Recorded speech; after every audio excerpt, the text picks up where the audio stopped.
E aí, pessoal, a prova de inglês do Enem 2025 deu o que falar, né? Muita gente ficou surpresa. Então, nesta análise, a gente vai mergulhar fundo para entender o que rolou e, claro, o que isso significa para quem está se preparando.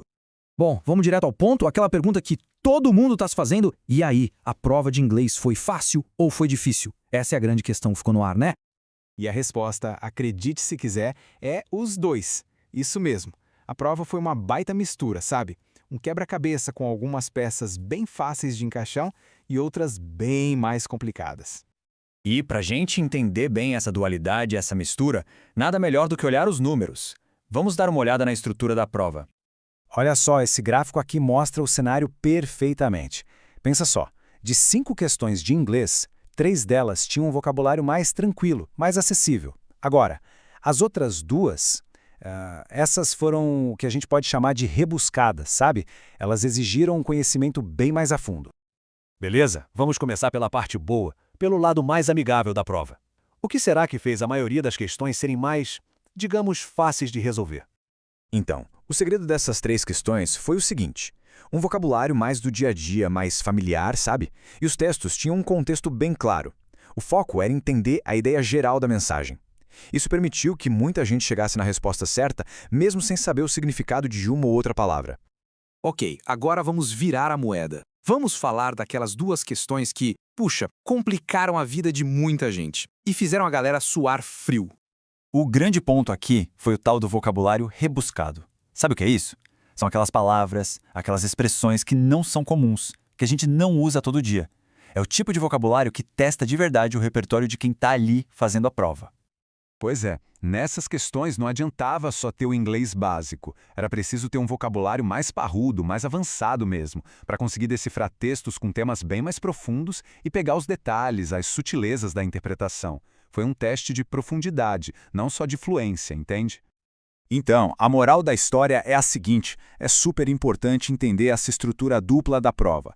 Sacar que o Enem pode trazer tanto questões diretas quanto uns desafios bem cabeludos. Isso é o primeiro passo e o mais importante para montar um bom plano de estudos.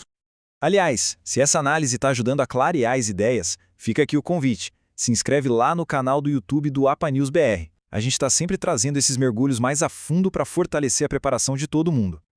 Mas olha que interessante, a complicação não estava só nas palavras, não. Os temas que o Enem escolheu para essa prova foram, para dizer o mínimo, surpreendentes e bem profundos. Por exemplo, uma das questões foi parar lá na filosofia. É sério, um tema que exige um pensamento mais abstrato, mais crítico, que vai muito além de só traduzir uma palavra. Outro assunto que apareceu com força foi a apropriação cultural indígena. Poxa, um tema super relevante socialmente, complexo pra caramba e que mostra que a prova tá ligada nos debates de hoje. E para fechar o pacote de temas, a prova também trouxe a relação entre ser humano e natureza. Um debate que é clássico, mas que continua super atual e muito, muito necessário. Beleza, então a gente tem uma mistura de dificuldade e uns temas bem densos. Mas o que essa combinação toda quer dizer? O que isso nos conta sobre para onde a prova de inglês do Enem está indo?